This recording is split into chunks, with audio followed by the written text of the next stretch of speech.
is the Oaks, a house in the country which I rented for the summer. As an author, I write tales of mystery and murder. But the things that happened in this house were far more fantastic than any story I've ever had published. I brought a staff of servants from my city apartment, and my maid Lizzie Allen, who had been with me nearly 20 years. Lizzie? Yes, Miss Cornelia? Is the car ready? It's at the door. Look, Miss Cornelia, them servants you brought from the apartment are talking about walking out on us. Really? Well, I know they don't like it here, but I didn't think it was that bad. Well, they've been hearing things about the killer that the police call the Bat and the murders that he committed here this past winter. Now people are saying that he's back again. Well, how can they be sure of that? Has he committed another crime? No, not yet, but that ain't saying that he won't. Here's something else. You've heard about the bats they have here. Animal bats, the kind that fly. Yes, yes. Look what it says in this magazine. This is a report from the State Health Department, and it says some of them bats is rabid. Well. And that ain't all. Now there's a rumor going around that it was the bat himself, the killer, I mean, that released the rabid bats in this neighborhood. Oh, that's ridiculous. Well, the housekeeper, the cook, the butler, and the upstairs maid don't think so. Well, I can't help what they think. If hysterical nonsense like that can scare them out of their good jobs, it's their loss, not mine. Come on, Lizzie, I've got to get to the bank.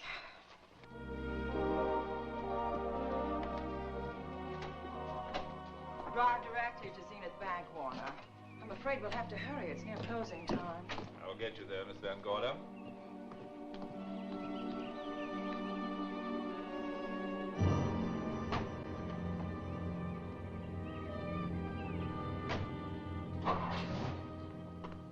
Thanks again. Miss Van Gorder. How do you do, Mr. Barry? How are you? I'm very well, thank you. You remember Lizzie Allen? Of course. Hello, Miss Allen. How do you do? So you're spending the summer with us again? Yes, yes. I've leased the Oaks, the home of your bank president, John Fleming. I heard you had. I was surprised. Why? Is there something the matter with it? No. I was surprised because Mr. Fleming said he would never rent it. Oh? Well, I rented it from his nephew, Mark Fleming, who has the real estate office here. He said his uncle would be gone the entire summer. That's right. Mr. Fleming's in the North Woods now with his physician, Dr. Wells. Oh, pardon me. Dale, I want you to meet my wife. We were married at Christmas time. That must have been nice. Believe me, it was. Oh, here she is. My wife, Miss Van Gorder, Miss Allen. How do you do, Mrs. How do you do? Cornelia Van Gorder. Yes. Oh, well, I've read every murder mystery you've ever written. I just adored that weird one, The Private Morgue of Dr. X. Even though it gave me the shivers. Only the shivers? Scared hell out of me. Oh. Well, I really mean that Miss Corney killed them off in that one. When you refer to my books, please don't call me Miss Corney. Pardon me, Mr. Bailey. Mr. Hines is here to see you. Oh, yes. Excuse me, please. Oh. Don't be strangers now. No, no, I we should won't. say not. Oh, so you're a bride. Well, not quite. Not since Christmas. You know, I'm sure I've seen you. Well, I used to be my husband's secretary here in the bank. Of course I remember. May I welcome our most distinguished visitor back to Zenith? Oh, that's very charming, but, Lieutenant Anderson. Lieutenant Anderson, of course. Chief of Detectives of the Zenith Police Department. This is Miss Allen. Miss Allen? How do you do? Lieutenant Anderson is one of our favorite citizens. He's on the bank's board of directors. Not bad for a policeman. You must have made a good thing of it. Well, I saved my money, if that's what you mean. It's near closing time, and I've got some business in the safe deposit vault. Please come and see me, Mrs. Bailey. Oh, I'd love to. And you, Lieutenant. Thank you. Goodbye. Goodbye. Nice to meet you. My, what a charming woman. She moved into the Oaks just the other day. That house is a proper setting for a writer of mysteries. Oh, it certainly is. Vic, what's the matter? Come in here, both of you.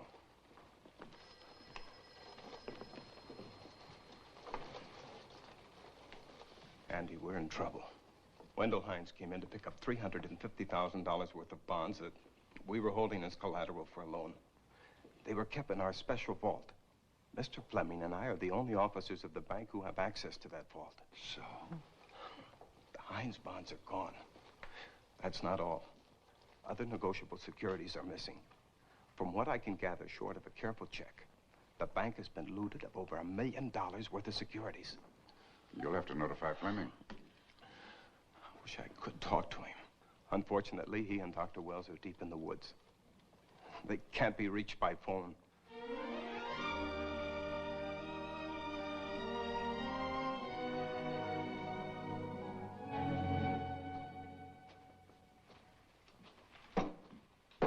What is it?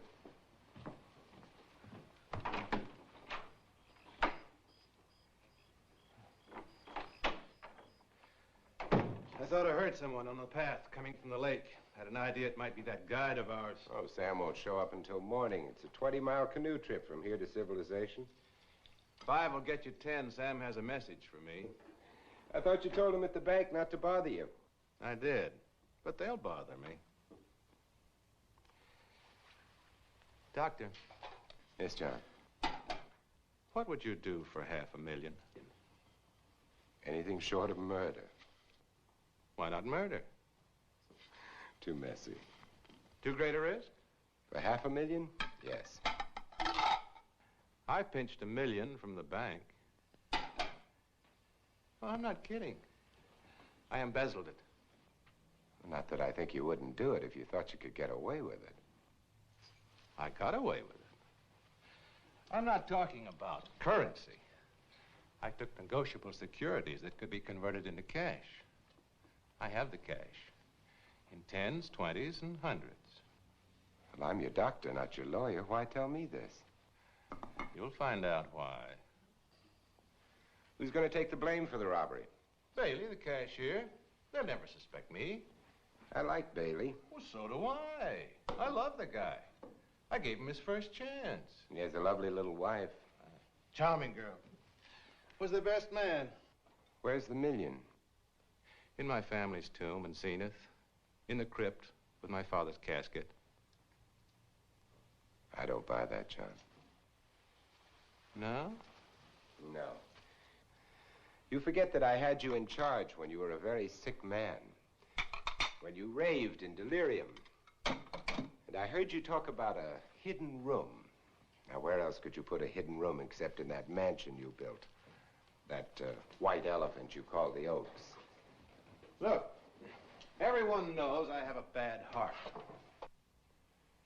Now, who would doubt it if you wired the bank directors that my heart had failed? That I had fallen from a great height here in the woods. And that I was badly smashed up. You could ship the body back for burial and instruct them not to open the casket due to the condition of its contents. Well, you realize, of course, that we'd have to have a body to put in that casket, which means that we'd have to deal with an undertaker at this end. Of course. Well, where do we get a body? Couldn't we provide one of our own? How about Sam? Sam, our guide? Sam weighs about as much as I do. He's practically a hermit. He wouldn't be missed for a long time. The local undertaker would know him. Not if we made him look as if he'd been in a serious accident. But if Bailey's going to take the blame, why'd he have to do this? A jury might acquit him. In that case, I'd be a logical suspect. I could disappear, of course, but it's safer if they think I'm dead.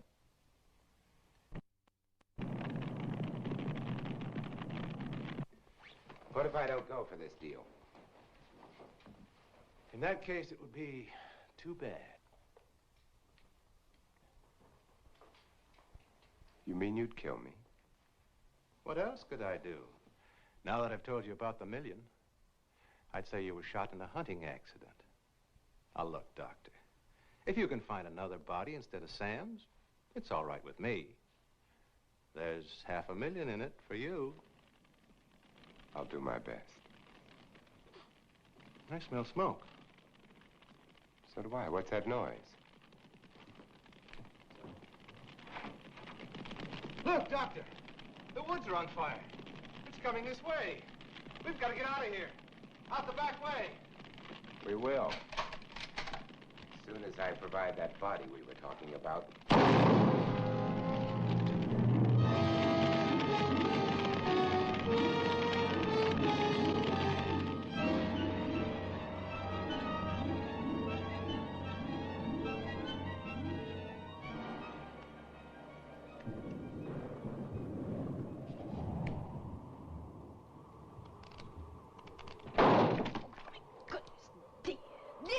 Is that you?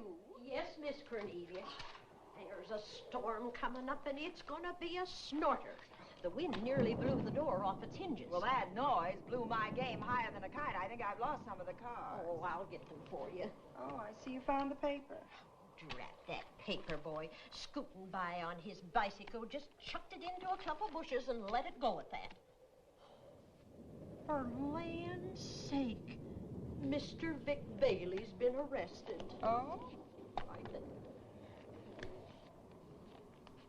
Victor Bailey, vice president and cashier of the Zenith Bank, was arraigned before United States Commissioner Alvin Fielding, charged with the embezzlement of over $1 million. I can't believe Vic Bailey had anything to do with that robbery. Oh, well, I see our landlord is home again. Landlord? Mr. Fleming. Oh. Dr. Malcolm Wells is back in town with the body of John Fleming, president of the Zenith Bank, who was killed in a forest fire. Mr. Fleming will be laid to rest in his family's tomb on Friday. And I hope he stays there. Well, why shouldn't he? Well, this is his house. And ever since he died, some funny things have happened here. For instance? The housekeeper, the cook, and the butler said that they heard strange noises at night. And the upstairs maid swore that she met a man without a face coming up the back stairs. Oh, so that's why they quit and left me to run this place without a staff. They didn't tell you, Miss Corney, but the truth is they were scared to stay. But you're still here, Lizzie. Haven't you seen anything? No. No, and even if I had, I ain't afraid of ghosts. They're afraid of me. Honest, Miss Corney, a spiritualist told me once that ghosts was allergic to me. But this Bat feller they keep talking about in the paper, I guess he'd be different. No, I don't think you would have the same effect on him. Oh, dear. What are they trying to do? Drive people away from this part of the country? Why, what does it say about the bat? Specialty seems to be killing women. My goodness, 2 of them in one night. All his victims died the same way, like their throats had been ripped open with steel claws. That's a charming little caper. I'll have to try it sometime. In a book.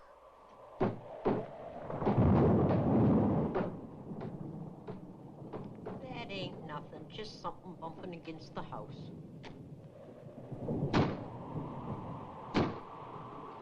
That's just the wind banging a door. Pay no attention to it. Listen to this. One of his victims, who lived for a moment after she was found, described the bat as a man without a face. Honest, Miss Corney, I think that woman must have been exaggerating.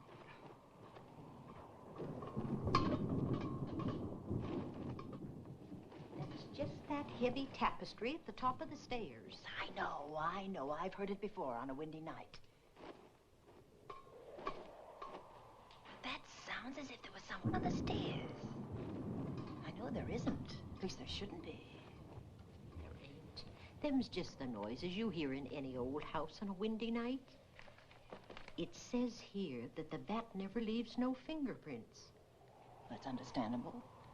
Having no face, he probably has no fingers either. Lizzie!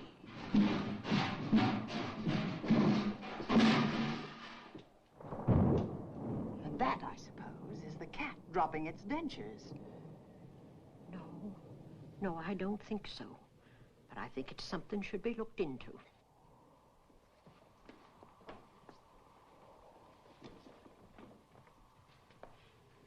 Who chucked him down here? The wind, I hope. There must be a window open up there. No, Lizzie. Let him lazy. Let him sleep it off. I hope the power lines don't go down, put the lights out. Now, we'll check the windows in the living room and draw the curtains, and then we'll go to bed. Yes, ma'am.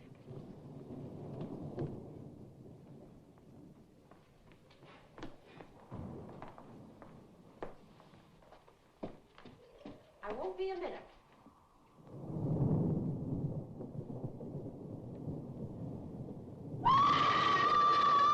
Gordy! Oh! What is that? Oh, when I went to get the paper, I turned the latch off. I forgot to turn it on again. He's out there. He was coming in. He might have got you. Oh, but he didn't, and he's still out there, thanks to you. Now, you hurry now, and we'll call the police. No, I won't leave you, Miss Corney. Are you okay? Yes, ma'am, I'm okay. Okay.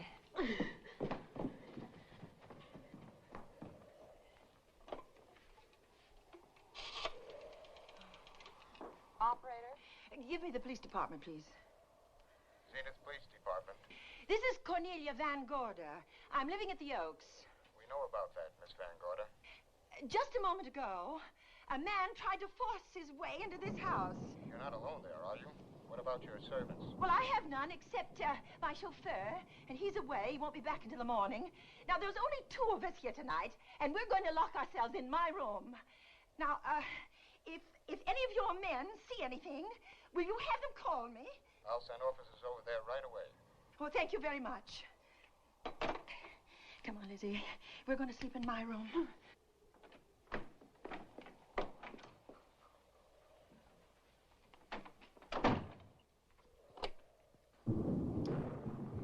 Well, nothing can get at us in this room now, I think. This door seems good and solid. Like the door to a tomb.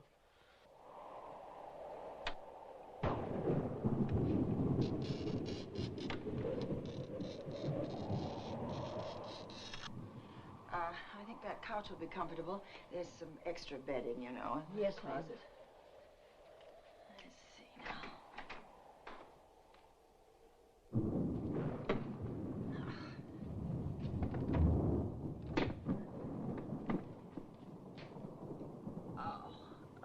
Huh?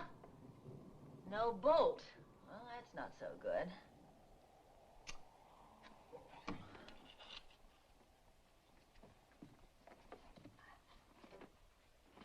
What's that for? That, my good woman, is a booby trap. If anybody tries to open this transom, this will be knocked off, and we'll hear it fall.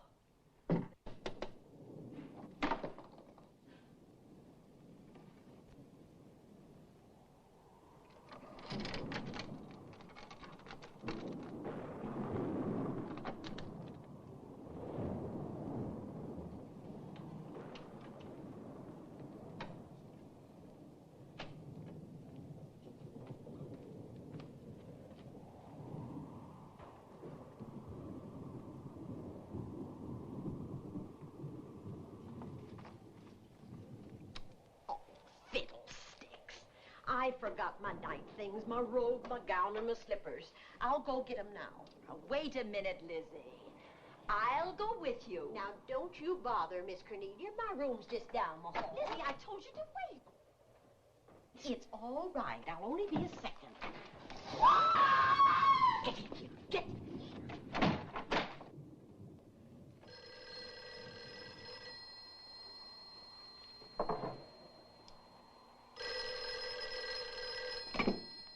Yes? Miss Van Gorder? Yes? Zenith Police Department. There's a police car just outside your house, and the officers in it have reported that there's no sign of a prowler anywhere on the grounds. Well, the man's inside now. He's in the hall, just outside my bedroom. Have your men break through the kitchen door and search this place from top to bottom. Okay, Miss Van Gorder. Sit tight. I will. I have a gun, and I know how to use it.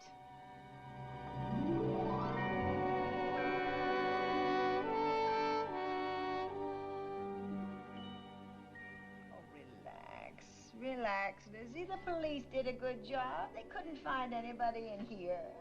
But we both saw him, Miss Cornelia. All right, so he got away. But there are men on guard outside, so just try and get some rest. There's nothing can get at us here.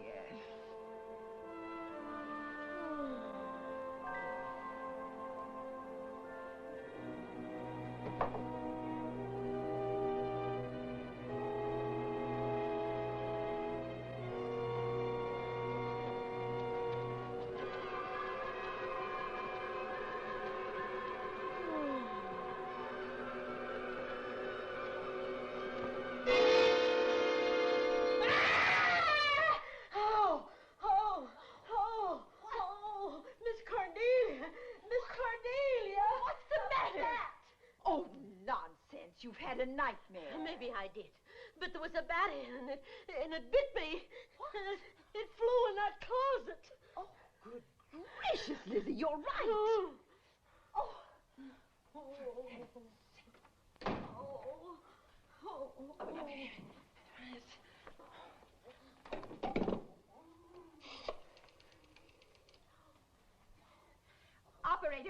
Operator, will you get me Dr. Malcolm Wells' office, please? No, I don't know his number, and I have no phone book up here, but this is an emergency. Will you connect me with his office, please? Oh, dear, I'm going to get the rabies. Hello? Hello? Dr. Wells' office? This is a call service. Dr. Wells is out at the moment, but if you'll give me your name and number, I'll try to locate him. Well, this is Miss Van Gorder of the Oaks. My maid has just been bitten by a bat that may be rabid, and she must have treatment as soon as possible. And I was told that Dr. Wells was the nearest physician. I'll try to find him for you, and if I can't, I'll send you another doctor. Oh, well, thank you very much.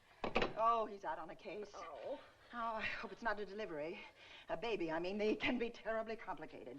it never bothered me none. Oh, Lizzie, you never had a baby. Of course I didn't. That's why they never bothered me. Oh, does it hurt, huh?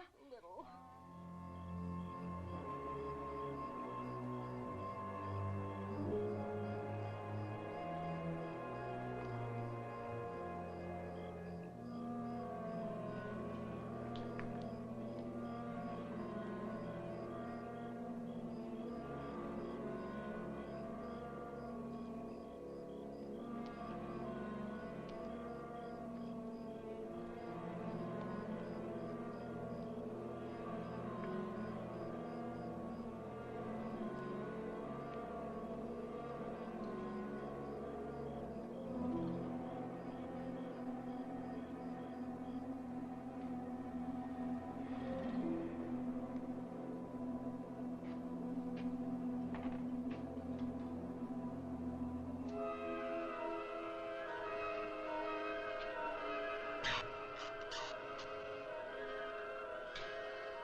Dr. Wells? Are you there, Dr. Wells? Are you there, Dr. Wells? This is the operator. Your call service is on the wire. It's an emergency. This is Dr. Wells. This is your call service, Doctor. Oh, hello. I was just doing an experiment. I left the receiver off. That's what I thought, but I kept trying. Miss Van Gorder at the Oaks called and said that her maid had been bitten by a bat, and she's afraid it might be rabid. What? Oh, all right. Tell her I'll be right over there.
Who's there?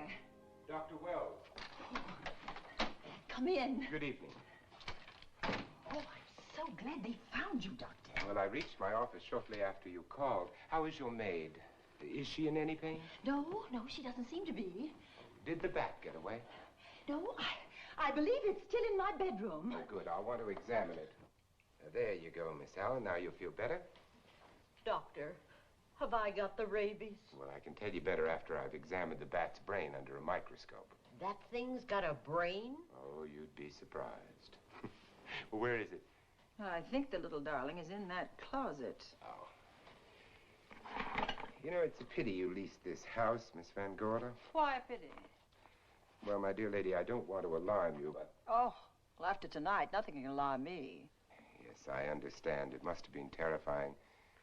So many unexplainable things have happened here. There's something about the place. Your servants must have sensed it when they walked out on you. An apprehension of disaster. Well, let's see. Aha! Yes. There he is. All right, now. Take it easy. Nobody's going to hurt you. Quiet now. Quiet.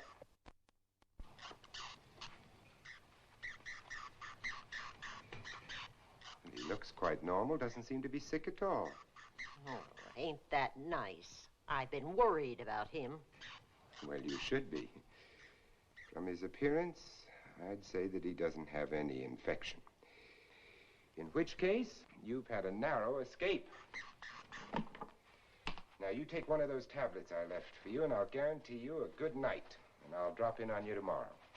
Oh, thanks for everything, Doctor. Now, don't worry, I can find my way out. Oh, I know you can, but do let me help you. Oh, don't forget that once I'm gone, you'll have to climb those stairs alone. Oh, I'm all right. I'm armed now. Can you shoot one of those things without shutting your eyes? Oh, Doctor, there are guns in every book I've ever written. I don't write about things I'm unfamiliar with. Lock the door, Lizzie. Good night. Yes, ma'am. Good night, Doctor. Accident? No, the wind blew him down. Oh. I think. Oh. Did you know that young Mark Fleming leased you this house without notifying his uncle? No, I didn't. Well, it doesn't matter now. John Fleming is dead and Mark's his heir. But if John were alive, he would warn you to leave here, Miss Van Gorder. Really? Yes. It's been a tragic place for anyone who ever lived in it. Well, good night. Good night, Doctor. Who's out there? Nobody you need worry about, Doctor. Oh, it's Andy. That's right. Oh, good evening, Miss Van Gorder. Good evening, Lieutenant. Somebody sick here? My maid was bitten by a bat. Oh? A rabid bat?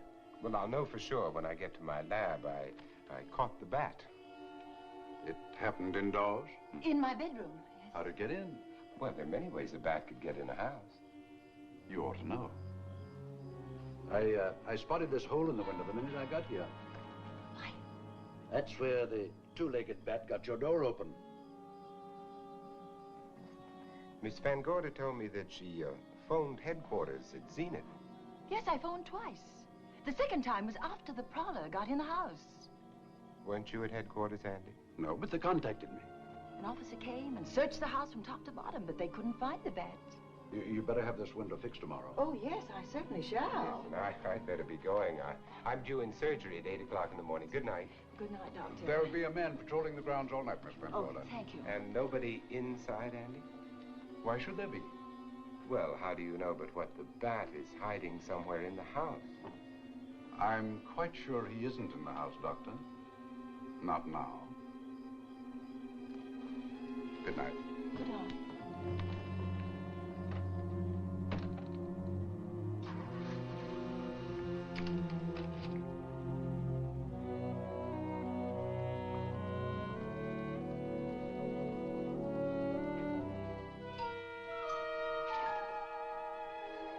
Hi, Andy. Hello, Mark. Well, congratulations. Real estate business must be picking up. New office, new furniture. New deal. How do you like it? It looks expensive. Are you squandering your inheritance? Oh, I haven't got it yet. Well, the paper says John Fleming left his entire fortune to you. Funny thing about that entire fortune is that we can't find it. No kidding. Oh, all Uncle John had in his bank account was a couple of $100. And his safe deposit box was empty. If we don't find that missing million, mine will be empty, too. How come? Well, all my savings were invested in Zenith Bank stock. The examiners won't certify the bank is solvent until those stolen securities are found. So the stockholders have voted an assessment that will wipe some of us out. It's a since those securities have been converted into cash. And if I can't find that cash, I'm sunk. Well, where are you going to look for it, Andy? Here in Zenith. Your uncle wouldn't take $1 million on a hunting trip, would he? You suspect Uncle John? Why, Andy, he founded the Zenith Bank. That'd be like robbing the family tomb. You think he wouldn't? Well, besides, Vic Bailey's fingerprints are all over the vault. Now, they didn't find any of Uncle John's fingerprints. Because he wiped them off. Can the defense prove that? They'll try to. Judy Hollander, Bailey's secretary, is a defense witness. And they believe her testimony will have a powerful effect on the jury. Oh, well, she has a powerful effect on me. Judy's a doll. Here's the book you mentioned, Judy. Your newest one. Yes, it's just been published. You can have that copy if you wish. Oh, it's a first edition and you've signed it. Yes, of course. Thank you so much. May I serve tea now, Miss Van Gorder? Yes, please do, Warner. Thank you. Well, I see you've engaged new servants. Yes, of course. Well, how did you persuade them to live in this house? Well, Jane Patterson, my new housekeeper, knows this house better than you do, Doctor. Oh? She worked for John Fleming. And Warner was my chauffeur. Chauffeur turned butler? It's incredible. He can play any part at a moment's notice. Did you get a plumber, Warner? No, we can't get a plumber for 3 days, madam. What about that leaking pipe? The basement will be flooded in 3 days. Now, the pipe is no longer leaking. You mean it's dried up of its own accord? No, not quite. I packed the elbow where the water was coming out. Packed the elbow? Oh, where did you learn how to do that? Well, into each life, a little rain must fall, and a careful man learns to keep himself dry. Now, is there anything else that you require, Miss Van Gorder? No, not at the moment, Warner. Thank you, madam. Now, there's a character. How long did you say that he worked for you as chauffeur? About 3 months. Well, I hope he doesn't have a police record. My dear Dale, it may interest you to know that the last night of his life, John Fleming told me that he loved your husband like a son. If Fleming were alive today, he would be fighting to prove Vic's innocence. Could Mr. Fleming prove his own innocence? Miss Van Gorder, can there be any doubt about it? There will be when Miss Hollander testifies at Vic's trial. Oh? You know something that we haven't heard yet, Judy? Something I saw with my own eyes. She's not permitted to say what it was. My dear girl, I wouldn't think of asking her. But let's assume for a moment that Fleming did steal the $1 million. Now, what would he do about it? Where is it? Hidden someplace where he could lay his hands on it without getting caught in the act. Now, if I was writing this, instead of living in the middle of it, I'd hide it right here in this spooky old house. Under a loose floorboard or up a chimney? If Mr. Fleming had the nerve to steal $1 million, he'd make his plans well in advance. I'd say he'd prepare a place to hide it. Possibly when this house was being built. Now, I rented this place from Mark Fleming, his nephew. I wonder if he'd have the floor plans. I'll ask him. Yes. Lizzie, will you bring Mrs. Bailey the phone? Oh, you ask him now. Okay. His number is Summit 7537. Oh, thank you, Lizzie. Summit 7537. Not bad, eh, Andy? That means new business. Now, you see, somebody wants to buy a house. Mark Fleming speaking. Oh, hello, Dale. Well, hang on a minute, honey, while I see if I have him. It's Dale Bailey, all excited. Miss Van Gorder wants to know if I have the floor plans of the Oaks. Now, what would she want with the floor plans? Well, she suggested to me that your uncle might have hidden the bank loot there. Are the plans here? Somewhere in the house itself. Wait a minute, there is a place where Uncle Johnny might have kept those blueprints. What place? Well, I heard him talk about it a good many years ago. I can't be sure of the exact location. Anyway, I don't think the old boy had the guts to steal $1 million. But if I find those plans, I'll let you know, Andy. Hello, Dale. Look, honey, I haven't seen those plans since I was a kid, but I'll come over tonight and maybe we can find them. Thank you, Mark. We'll expect you. He seems to think they're here in the house somewhere. He's coming over tonight. Well, that's good. Dale and Judy are my house guests for the weekend. Would you like to have dinner with us tonight? Oh, no, thank you. I couldn't. I still have a few calls to make. You know, if Judy's testimony is going to clear Vic Bailey and implicate John Fleming, others may get the idea that there's buried treasure in this house. Don't even mention your testimony until you're actually on the stand. Oh, I won't. That's a smart girl, Judy, and a very lovely girl. Well, good afternoon, ladies. Goodbye, Doctor. Dr. Will. Come on, girls, let's go.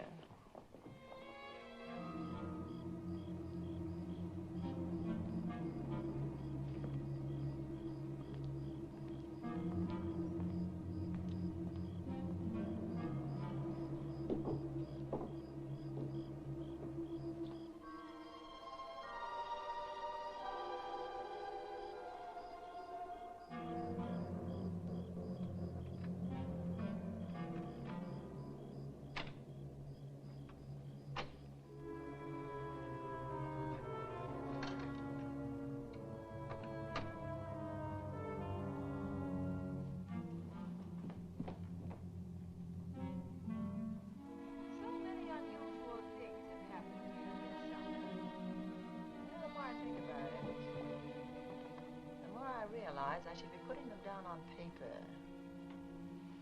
Weren't you your husband's secretary, Dale? Yes, I was. Do you take shorthand? Mm-hmm. Well, my dear, if you'd like to have your mind occupied, I want you to work with me while I write the story of this fantastic criminal, the Bat.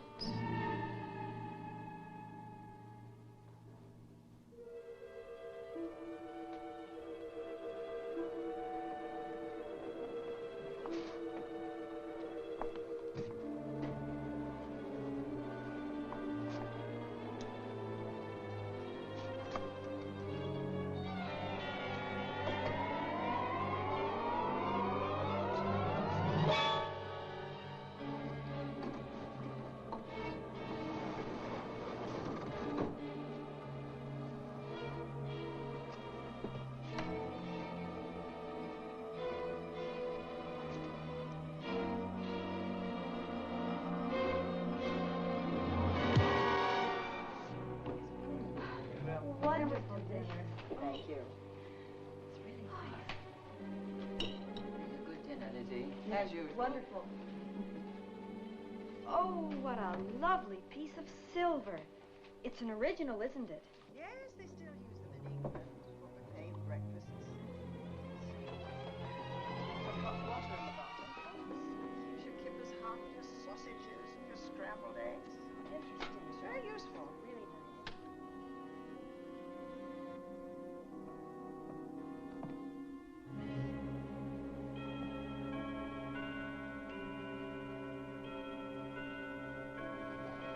Clock hasn't struck the hour in the last 10 years, if I'm to believe what Mark Fleming told me. Why is it angled away from the wall like that? I don't know. Somebody must have moved it. Lizzie, very likely when she was dusting. Wait a minute. Did you know there's a door in this paneling? No, I didn't. Oh, my gracious, so there is. Maybe it opens to a secret passage. Oh, certainly to a secret something. Who knows, girls? We'll be about to stumble on that missing million. Oh, this is... Oh, panel. There's a panel. There must be some gimmick to it. There always is. Yes, it moves. It moves. It moves. Oh.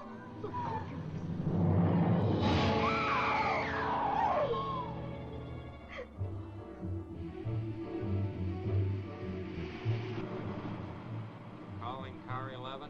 Calling car 11. Proceed to the Oaks in Zenith Township immediately. A homicide has been reported. Okay. Proceeding to the Oaks. Notify the county coroner, Dr. Wells. Tell him to come to the Oaks at once.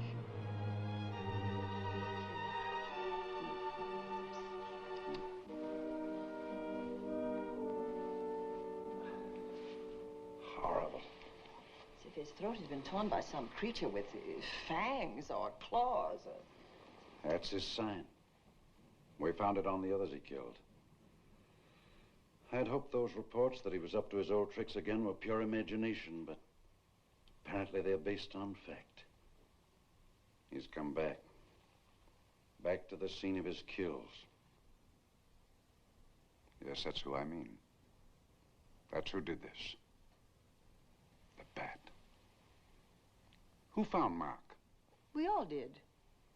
And his Dale and Judy and I. Lizzie was in the dining room. This is my new housekeeper, Jane Patterson. You know, she worked for John Fleming. I know her. Where were you, Mrs. Patterson? In the kitchen, cleaning up. I cooked the dinner tonight. Did you know that the secret closet was here? No. It was behind the grandfather's clock. Well, it was I who found it, really. Noticed the clock had been moved and the door wasn't quite closed. I'll get it.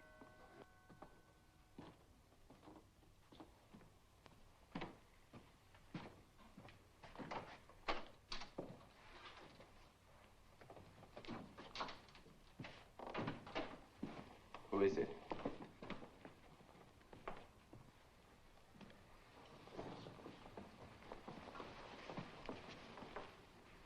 Mark Fleming.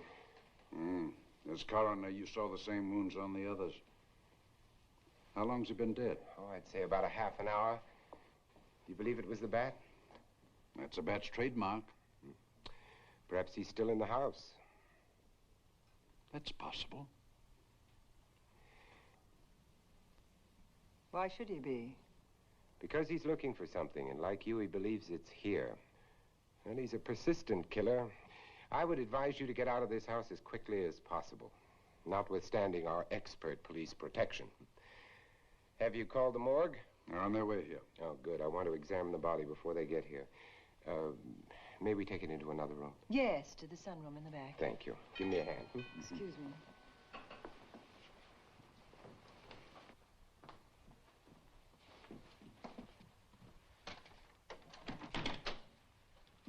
Oh, Warner, where have you been? Well, madam, has been an accident? There's been a murder. Mark Fleming, the young man from whom I leased this place, was killed here tonight. They know who did it? Well, they believe it was the bat. I'm sorry I had to use the front door, Miss Van Gorder, but I forgot my keys, and when I rang the bell at the kitchen door, there was no response. Oh, this is Warner, Lieutenant. He's my butler. He was my chauffeur. Why'd you promote him? Well, it's very difficult to find a butler. They don't like service in the country. Have you been a butler before? I've served in many capacities, sir, but this was my night off, and I forgot my keys. I heard that part. What time did you leave the house tonight? Oh, about 6:30. I had dinner at Wiley's Roadhouse. Can you prove where you spent the rest of the evening? I can try. Try hard. And don't leave the house. I'll get to you later. Very good, sir. I shall be in my room, Miss Van Gorder, if you need me. Yes, Warner. Surely you don't think he's... Warren and I have met before. I can't recall where or when, but I will.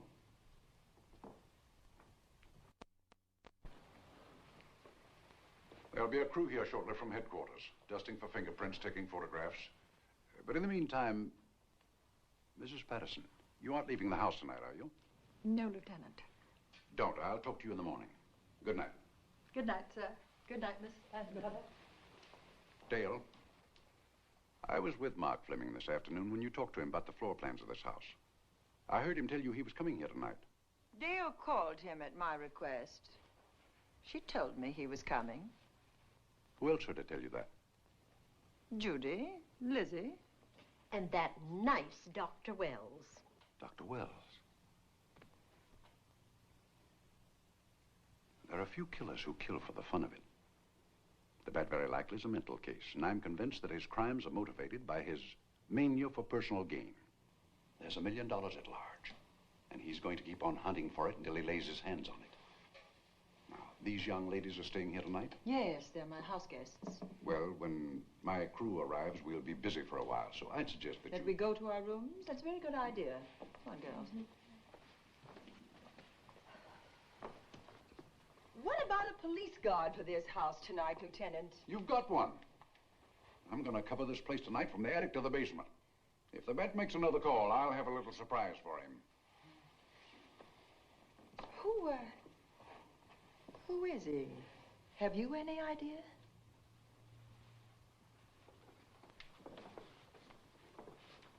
He could be anybody. So far, there are clues to his identity, but nothing we could take before a jury. I'm afraid we must look higher than the criminal world. He may be a merchant, lawyer, doctor, scientist, one of the pillars of his community. Ladies, lock your doors tonight. Stay behind them. I promise you you'll be safe. Good night. Good night, Lieutenant. Good night.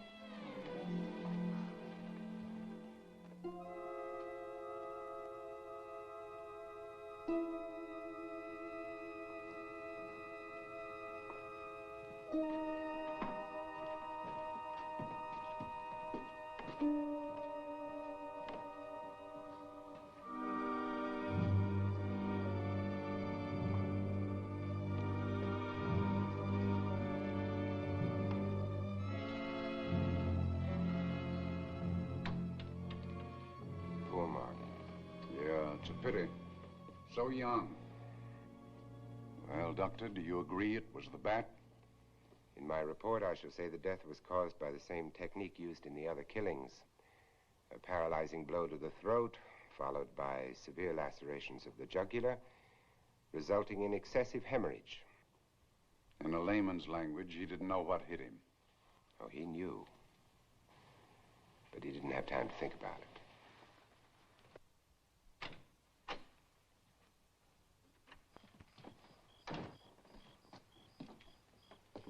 You staying here tonight, Andy?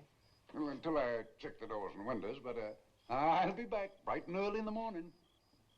Neither snow, nor rain, nor heat, nor gloom of night stays these couriers from the swift completion of their appointed rounds.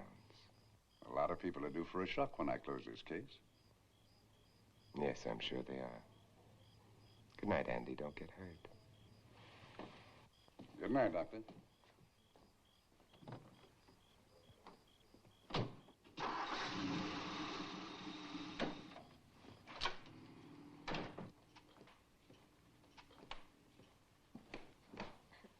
You know, I think we'd better let you get some sleep. Oh, Lizzie and I share this room for mutual protection.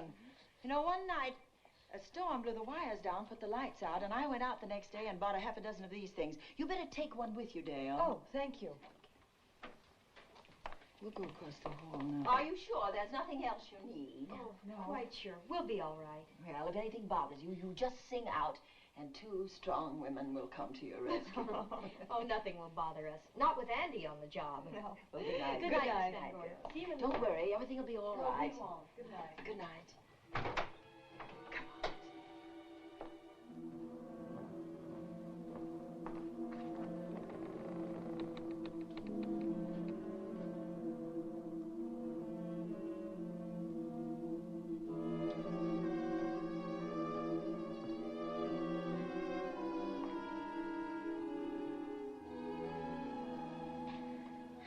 I don't think I'll sleep tonight.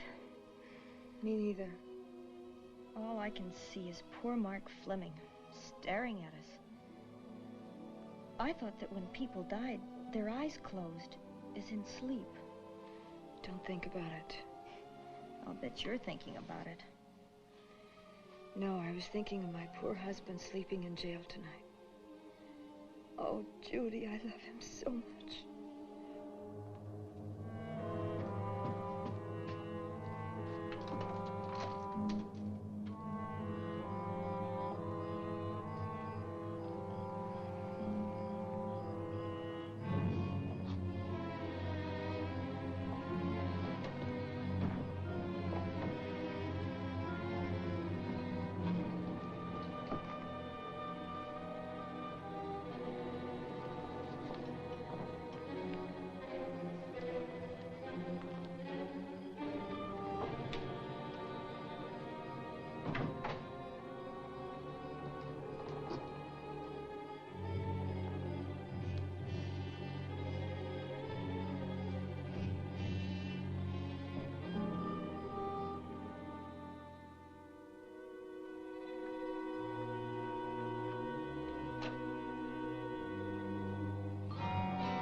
What's that noise? Oh, I don't know.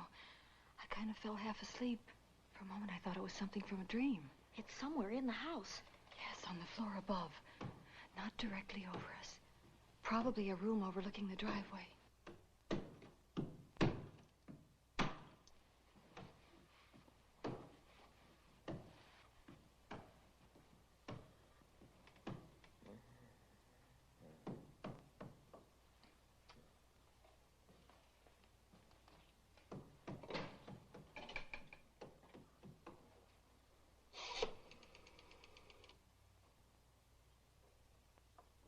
Should we call Miss Van Gorder? She'll hear it. How can she help but hear it?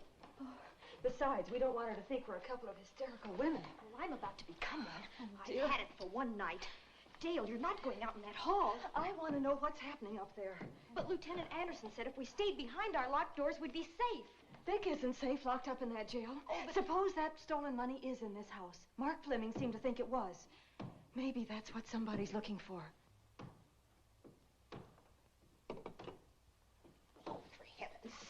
Don't you hear that awful noise up there? Now, Lizzie, you just got to stay awake. The house phone and the outside phone wires have been cut, and we can't get help. Where's that policeman? Oh, I don't know. Something must have happened to him. Now, go on, get on your robe. Oh, Dale, please don't go up there. I've got to. Think what it could mean to Vic. Now, you stay here. Oh, no. If you go, I go.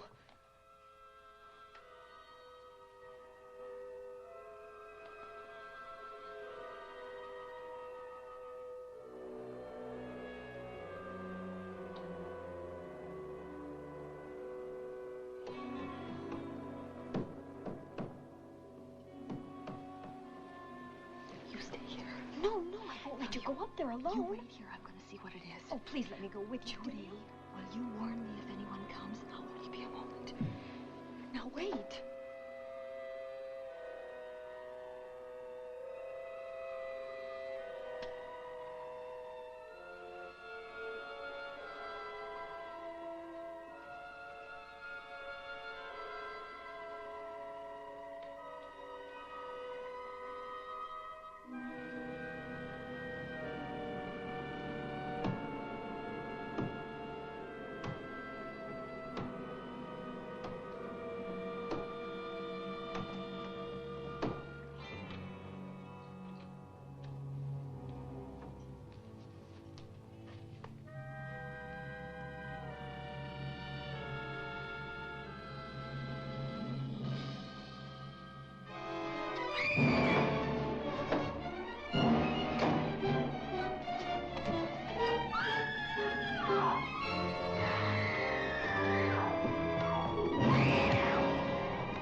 Give her to me. I'll look after her.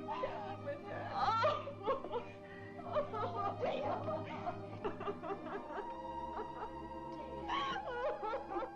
Poor baby.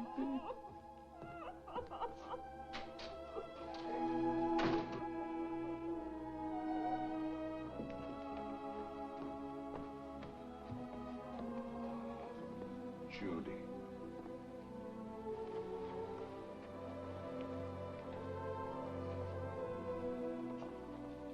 The bat. Yes, the bat. He caught her at the head of the stairs. We saw him rushing down the stairs as we came out of the room. I hurled that after him. I hit him, I believe. I'm going to cover this place from attic to basement, you said. Well, what were you covering when that poor child was murdered? Where were you? I saw a man outside in the grounds. I went out there and hunted him. I heard him in among the trees, and so I followed the sound of him as far as the brook down near the back road. And then I lost him. I'd rather give my own life than have this happen to Judy. But I told you to stay in your rooms and lock your doors and stay there. What was she doing at the head of those stairs? That was my fault. They heard a strange noise. Heavy pounding in one of the rooms on the 3rd floor. We all heard it. I wanted to see what it was. Judy, I wish she wouldn't let me go out by myself. I made her stay on the balcony. What about your new butler? Oh, well, he's in his room, I suppose. Oh, Mrs. Patterson. Oh, yes. Did you know what happened here? No, sir, but I heard the screams. I went to call Warner. We have rooms on the same floor, but he wasn't in his room. His bed hasn't been slept in. If Mrs. Patterson heard the screams, Warner could certainly hear them. You're quite right, sir. I heard them. Oh, you did? And where were you? Outside in the grounds. Miss Holland has been murdered. No. Oh, so you're surprised. Shocked. Well, I've seen better performances. I remember you now. Your name's not Warner. I've got a circular in my office with your picture on it. The Chicago police not so long ago were hunting for you in connection with the robbery. You're right again, sir. And they found me and they tried me and I proved my innocence and I was acquitted. That could have been a lucky break. Where were you when this child was killed? I told you before, sir. Outside. What were you doing there?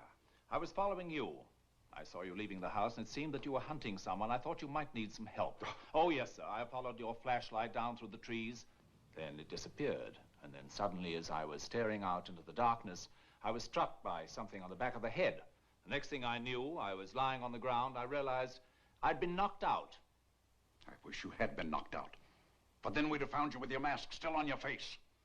You were hit here in this house with this poker as you were rushing down those stairs after that child was killed. Oh, no, sir. You can't pin this on me. I'm not the bat. I've never killed. I couldn't kill. I won't take the rap for this.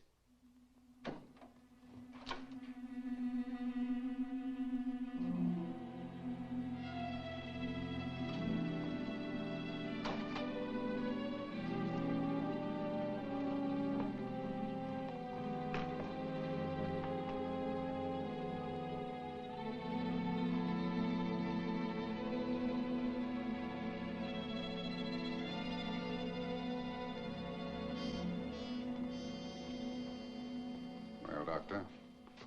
We have another case for the county coroner. You see, the bat came back. Why did you come back, Doctor? Well, I had an accident about a mile down the road. The right rear wheel of my car came off and I plunged into the ditch. This was the nearest house, so I came here to call for help. I thought I'd find you around, Andy. Physician, heal thyself. You must have been hit by something on the back of your head. I told you I had an accident. So you did, Doctor. So you did. I could be wrong. But maybe I'm not. We shall see. All right, Dale, let's start a new chapter. For days, the murders held the headlines. Lieutenant Anderson grilled us and ransacked the house from top to bottom. Warner was not placed under arrest, but his every move was watched. At night, except for a detective on guard in the house, the police and the reporters left us alone. And on one of those nights, without telling Lizzie or anyone else, I pursued a secret investigation of my own.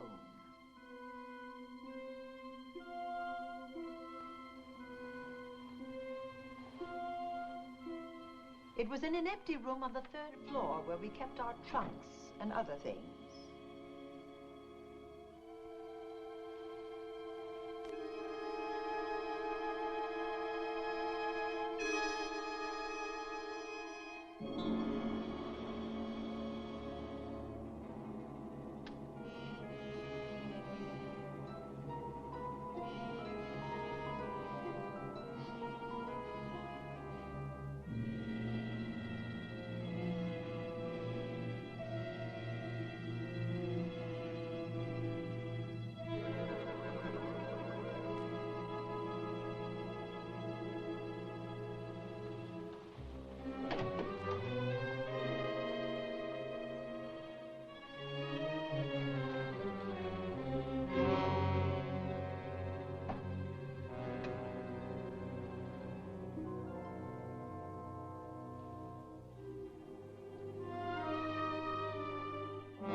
Put him up, Bat.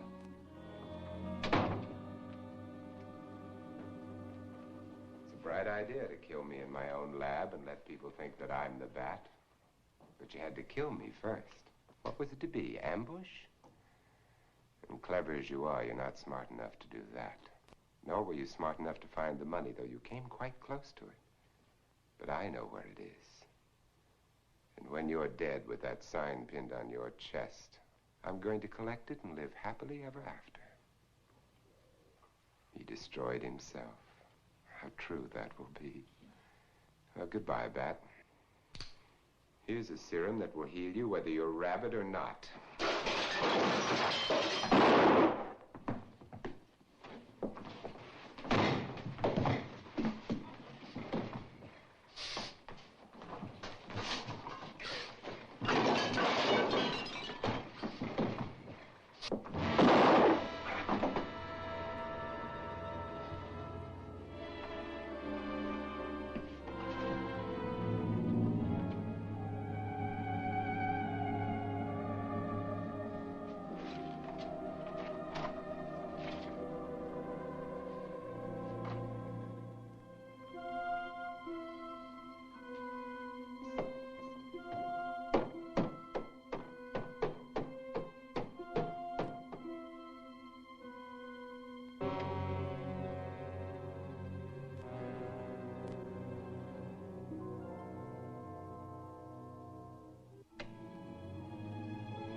Something's wrong.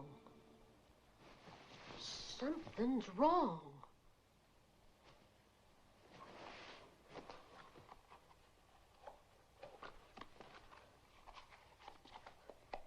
Miss Cornelia!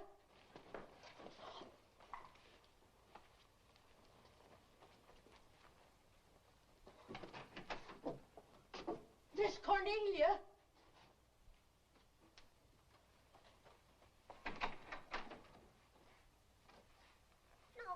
Where would she be going at this time of night?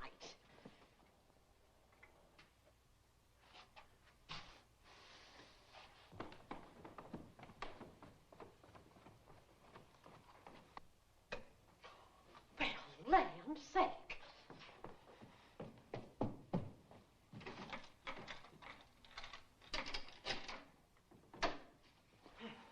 I never.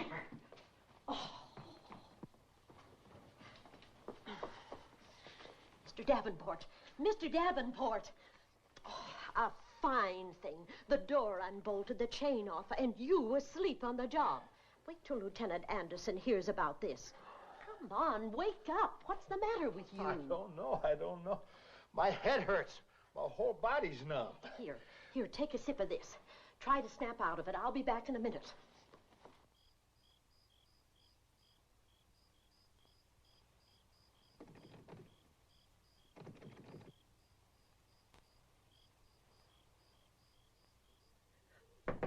Hurry, will you? It's Lizzie. I'm terribly worried. I can't find Miss Cornelia anywhere, and something's happened to the policeman. I don't know what. Get Warner. Bring him to the drawing room. Tell him we need him.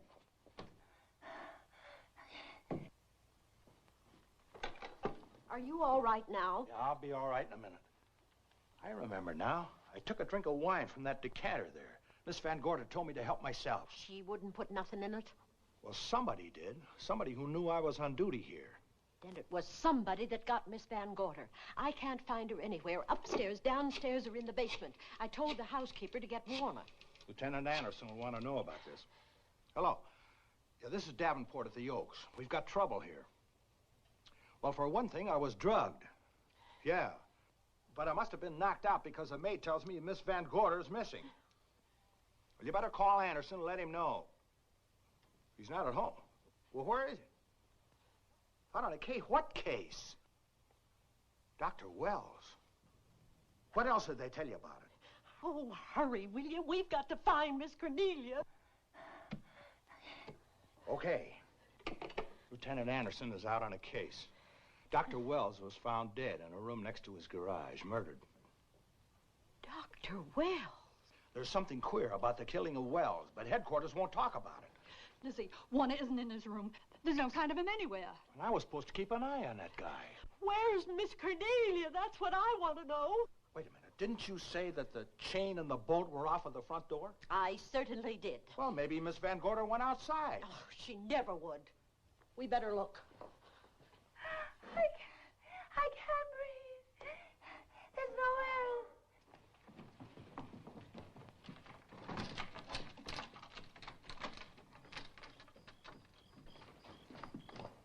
Miss Cornelia. Oh, Miss Van Miss Gorder. Cornelia. Miss Cornelia. Miss Van Gorder. Look. There's a light in that room on the 3rd floor. Were you up there tonight? Well, of course I was, but I turned the lights out before I came downstairs. Then Miss Cornelia might have turned them on again. That's why we're going to look first. Come on.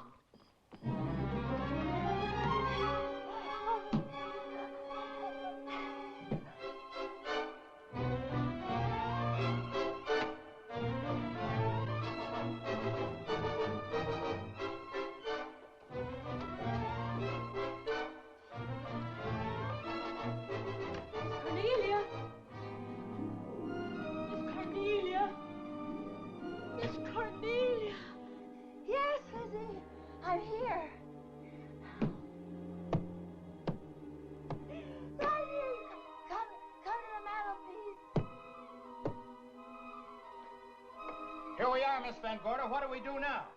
Over the mantel, there are 5 panels. Strike it with your hand.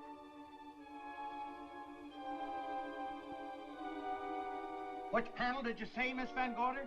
Oh, I can't. I just can't. Miss Van Gorder, which panel? We couldn't hear you. She said strike it. What difference does it make which panel? Strike them all. Look.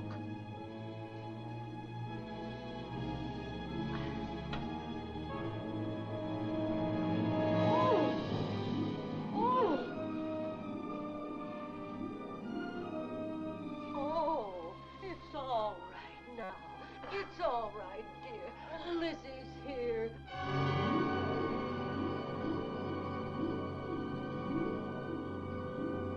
Feeling better? Yes, much better. We'll take you to your room. Oh, no, you won't. I'm going to stay right here. I'm quite all right. Oh, how blessed it is to breathe without an effort. You know, no one knows how sweet the air can taste until someone shuts it off for a moment. That room is just like a box. When the mantelpiece closed, it seemed like all the air was drawn out of it. Look, there it goes again. Let it close. I can open it from in here. There's a control panel behind this blueprint. Electric motor under the trap door here. Once the door is open, you can keep it that way. I believe that the fireplace in this other room opens the same way. And it does. I tried to find this, but I couldn't find it. Yeah, it's back at this blueprint here. Well, it's quite a setup. Too bad we can't open that safe in the same way. Take an expert to crack this box or a shot of nitro. Well, maybe that's what the bat had in mind. Could be. Seems he's on the prowl tonight. Miss Van Gorder, Warner has disappeared. And Dr. Wells has been murdered. Dr. Wells? Lieutenant Anderson's on that case right now. Well, does he know what happened here tonight? They got word to him. He'll be here any minute.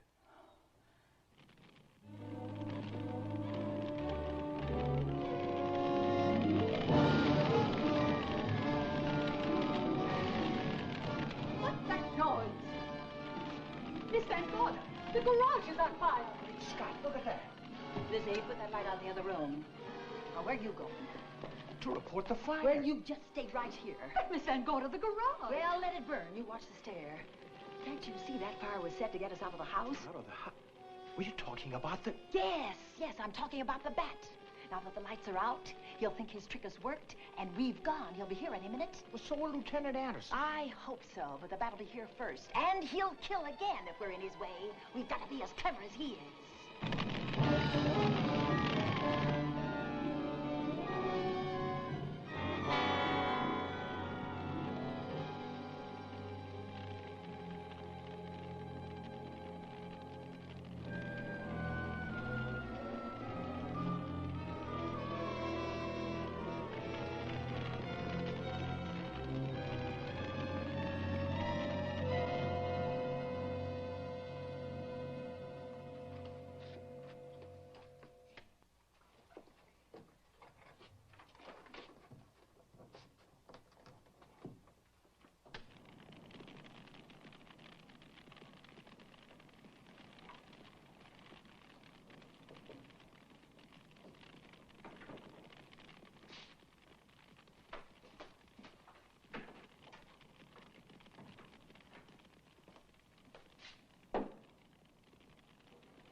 But you'll be safer downstairs. I'll take care of you. Well, the others can go, but I'm going to stay right here.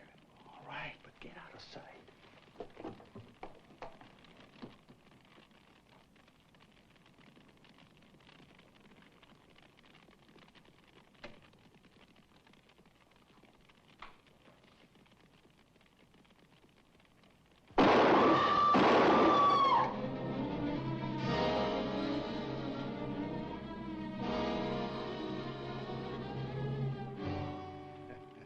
Let's face it, ladies, and get it over with.